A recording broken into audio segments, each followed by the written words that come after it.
আমি বলছি যদি আর নতুন করে শহীদ না হতে হয় তাহলে 2026-এ পরিবর্তন করতে হবে। আপনার বাড়ি থেকে ডান দিকে গেলে 2 কিলোমিটার নয়, অভয়ার মা। শীতকালের রাত, একটু বেশি রাত্রে জানলাটা খুলে কানটা পাতবেন, অভয়ার মায়ের কান্না শুনতে পাবেন। আপনার বাড়ি এখান থেকে দাঁড়িয়ে বাঁদিকে তাকালে আরজিকর হাসপাতাল 2-3 কিলোমিটারের মধ্যেই পড়বে। শীতকালের রাত, একটু জানলা দিয়ে বাঁদিকে কান পাতবেন, অভয়ার আত্মচিৎকার শুনতে পাবেন। তাই যদি অভয়াদের আর জন্ম নিতে না হয় পশ্চিমবঙ্গে, নতুন অভয়া যাতে সৃষ্টি না হতে হয়, বাংলার মানুষের কাছে শুধু এইটুকু আবেদন করতে এসছি, এইটুকু প্রার্থনা করতে এসছি যে এবারের নির্বাচনে, আমার হাতে সময় কম তাই খুব শর্টকাটে বলছি, এবারের নির্বাচনে ওই প্রত্যেকবার আলুর দাম, পেঁয়াজের দাম,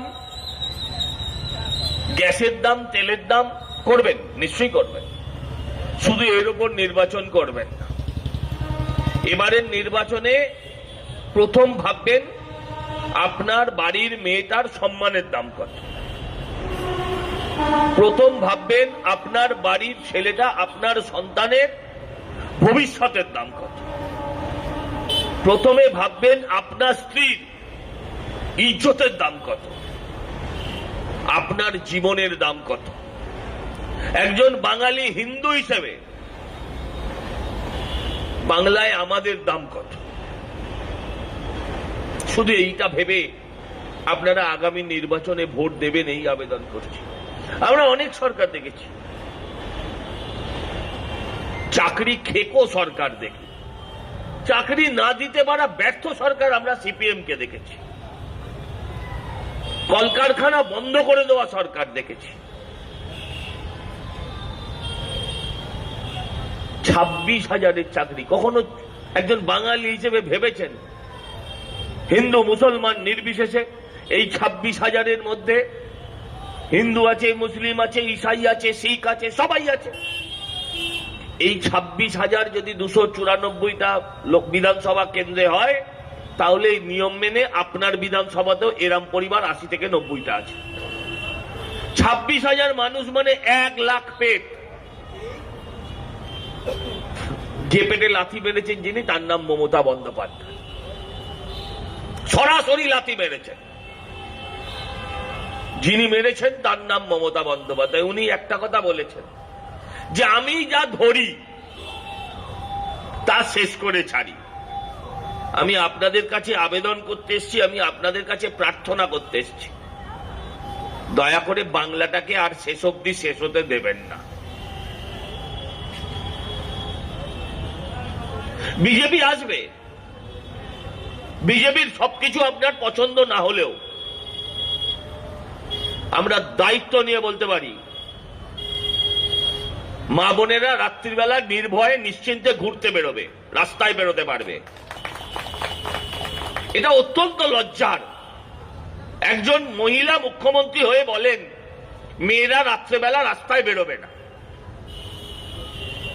এটা তালিবানি রাষ্ট্রে হয়, এটা পাকিস্তানে হয়, এটা সিরিয়ায় হয়, এটা আফগানিস্তানে হয়, এটা আমার বাংলায় কোনোদিন আমরা দেখিনি। আজকে যেটা দেখতে হচ্ছে আমাদের, বিজেপির অনেক কিছু আপনার ভালো না লাগতে পারে, কিন্তু আপনি নিশ্চিত থাকবেন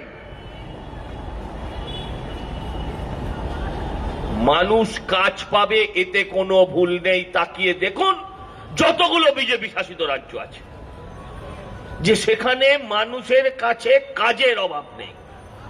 50টা বছর, 35 বছর, 34 বছর সিপিএম এর কেন্দ্র বিরোধিতা, আর এই সরকারের 15 বছর, প্রায় 50টা বছর শুধু কেন্দ্রের বিরোধিতা করে গেলাম, মিলেমিশে আমরা সরকার করতে পারলাম না। তাই আমি আপনাদের কাছে আবেদন করব, যারা ব্যঙ্গ করেন তাদের মুখে ঝামা ঘষে দিয়ে পশ্চিমবঙ্গে ডবল ইঞ্জিন সরকারই একমাত্র পশ্চিমবঙ্গটাকে বাঁচাতে পারে। আপনি নিশ্চিত থাকুন আপনার লক্ষ্মী ভান্ডার, আপনার কন্যাশ্রী, রূপশ্রী একটাও বাদ যাবে না। অলরেডি আমাদের অমিত শাহ কি গত কয়েকদিন আগে বলে দিয়েছেন, একটাও বাদ যাবে না, বাড়বে। কিন্তু এটাও হবে না যে লক্ষ্মী ভান্ডার দিতে গিয়ে সরকারের ভান্ডার শূন্য। এটা হবে না, এটা দায়িত্ব নিয়ে বলতে পারি। সারা ভারতবর্ষে আজকে লক্ষ্মী ভান্ডার সে যেই স্রষ্টা হোক, আজকে সব রাজনৈতিক দলকে দিতে হচ্ছে এমন একটা জায়গায় রাজনীতিকে মমতা ব্যানার্জি নিয়ে গিয়েছেন। অতএব এটার থেকে বেরোনোর জায়গা নেই। কিন্তু লক্ষ্মী ভান্ডার দেব আর বাড়ির নারায়ণটাকে অন্য রাজ্যে লেবার করে পাঠিয়ে দেব, এই লক্ষ্মী ভান্ডার আপনার কোন কাজে লাগবে? এখানে যেখানে দাঁড়িয়ে আছে তার আশেপাশে আপনি দেখুন কতগুলো নতুন গজিয়ে ওঠা স্কুল হয়ে গেল। GD Goenka, Adamas international, DPS, Calcutta public school, central model school, এতগুলো নতুন ইংরেজি মিডিয়াম গড়ে উঠলো।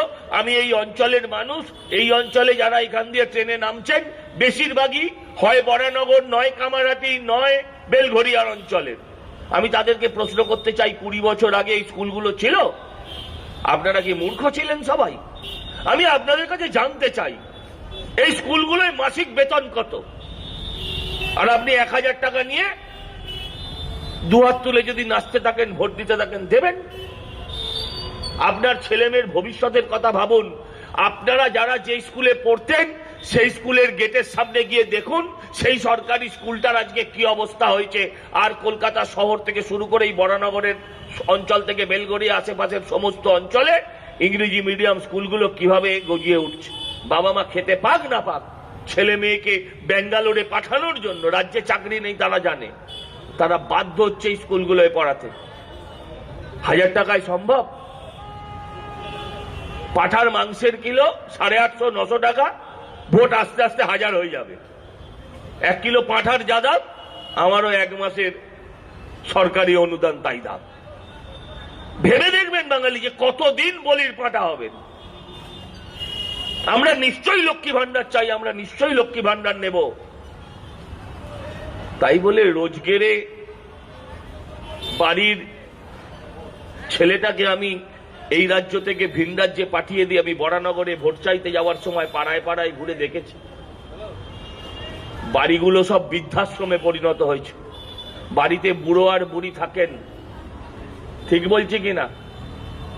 ছেলে আছে অন্য রাজ্যে, বাড়িতে পড়ে রাত্রিবেলা মরে থাকবেন, সকালবেলা গন্ধ ছাড়লে পাড়া প্রতিবেশী এসে খবর দেবে।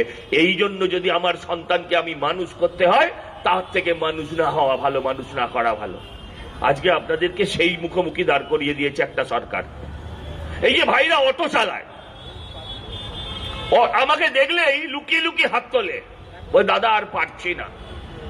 কি অবস্থা আছে ওদের ওপর বলুন? যদি আমি মিথ্যে বলি, একটা স্ট্যান্ড কোন একটা রাজনৈতিক দল কন্ট্রোল করে, যে একটা অটো আপনি এখানে ঢোকাবেন, একটা টয়োটোর দাম দিতে হবে এখানকার নেতাদের। ভুল বলে থাকলে যে কোনো লোক এসে দাঁড়িয়ে প্রতিবাদ করে যাবে। একটা গরিব ছেলে, শিক্ষিত ছেলে, সে একটা অটো তার পারমিট সহ জোগাড় করেছে, তাকে এইখানে রুটে যদি চালাতে হয় তাকে 10 লক্ষ, 12 লক্ষ, 15 লক্ষ রুট অনুযায়ী টাকা দিতে হবে। বাস রুট তুলে বরানগরে যারা অটো চালাচ্ছে তারা মানুষের কথা ভেবে চালাচ্ছে না, তারা মাল তোলার কথা ভেবে চালাচ্ছে। গরিব শিক্ষিত বেকার ছেলেরা টোটো চালাবে, সেটাও রেজিস্ট্রি করতে গেলে 3500, 2000, এক এক জায়গায় এক এক রকম রেজিস্ট্রেশন ফিস দিতে হচ্ছে। তারপর স্ট্যান্ডে ঢুকতে গেলে সেখানকার তৃণমূলের নেতাদের আবার 1.5 লক্ষ, 2 লক্ষ, 3 লক্ষ টাকা করে দিয়ে তবে স্ট্যান্ডে ঢুকতে হচ্ছে। কোন জায়গায় যাবেন আপনারা বলুন তো? তৃণমূলের কাউন্সিলর গুলোকে দেখুন। আরে দাদা জাগুন, তৃণমূলের কাউন্সিলর গুলোকে দেখুন। 15 বছর আগে যারা খেতে পেত না, গলার হাড়গুলো বেরিয়ে থাকতো, চটি অর্ধেকটা পায়ে অর্ধেকটা মাটিতে থাকতো, মানে পা অর্ধেকটা মাটিতে অর্ধেকটা চটির ভেতরে। এখন গলায় এত মোটা শোনাচ্ছেন, বাড়ির অ্যালসিসিয়ান বেঁধে রাখলেও সে অ্যালসিসিয়ান চিনতে পারবে না। কোত্থেকে এলো এই টাকা? এই টাকা আপনার, এই টাকা আমার, এই টাকা আমাদের জনগণের। তাই আমি আবেদন করতে এসেছি, আপনাদের কাছে প্রার্থনা করতে এসেছি। স্বাস্থ্য ব্যবস্থা কি নিয়ে বলবো বলুন না? স্বাস্থ্য ব্যবস্থা চলে যান আপনার এখান থেকে নিকটবর্তী সাগর দত্ত মেডিকেল কলেজ। আরে নাম পাল্টালে কি হসপিটাল পাল্টায়? উপরে বড় বড় signboard, medical college, super speciality hospital, একটা সিটি স্ক্যান এমআরআই নেই। যান গিয়ে দেখে আসুন। আরজিকর হাসপাতাল গেলেই ওখানকার গ্রুপ ডি স্টাফেরা বলে 4 ঘন্টা পরে আসুন, মানে 4 ঘন্টা বাদে এসে ডেথ সার্টিফিকেটটা নিয়ে যাবে।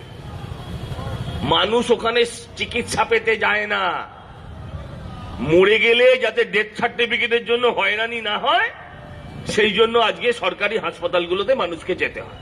কোথায় যাবে মানুষ? পরিবর্তন করুন, পরিবর্তন করুন। ভারতবর্ষের 20টার ওপরে স্টেট আজকে ভারতীয় জনতা পার্টি চালাচ্ছে। আপনি বলুন তো কোথায় এত মুসলমান মারা গেছে? পশ্চিমবঙ্গে গত 15 বছরে যত মুসলিম মারা গেছে, আমি হিন্দু মুসলমান করে ভোট চাই না, কিন্তু যত মুসলমান 15 বছরে মারা গেছে আমি দায়িত্ব নিয়ে বলতে পারি কাশ্মীরে অত লোক মরেনি। হিসেব করে দেখুন,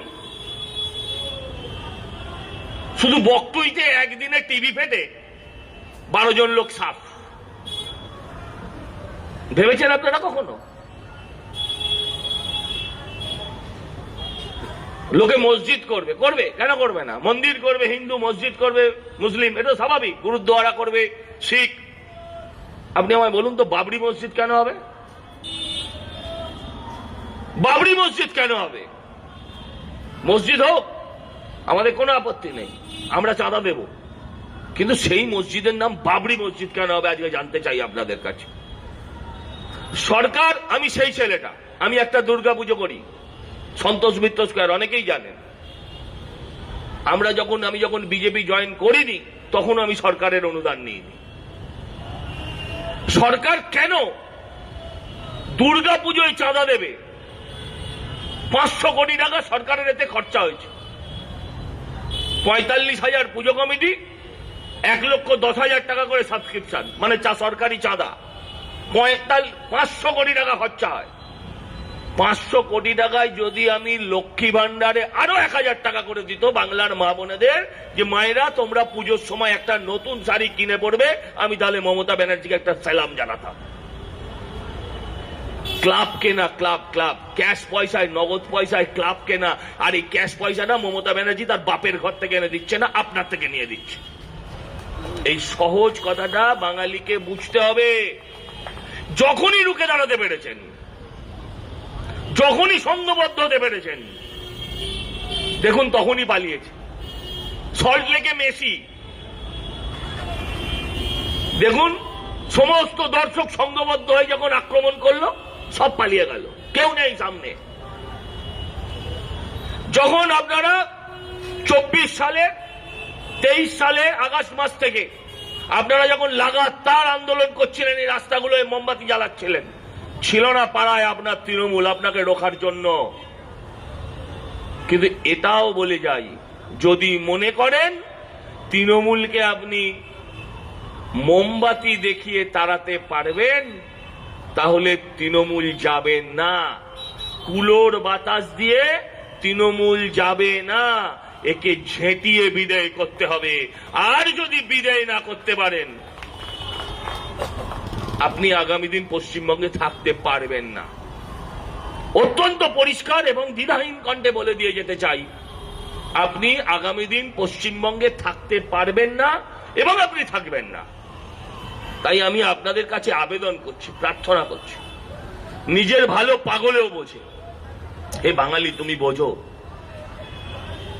আমাদের এ তো প্ল্যাটফর্মের সামনে দাঁড়িয়ে আছে। 26-এর ট্রেন মিস হলে প্ল্যাটফর্মেও জায়গা পাবেন না, কারণ পরের ট্রেনটা আর 1 ঘন্টা বাদে আসবে না।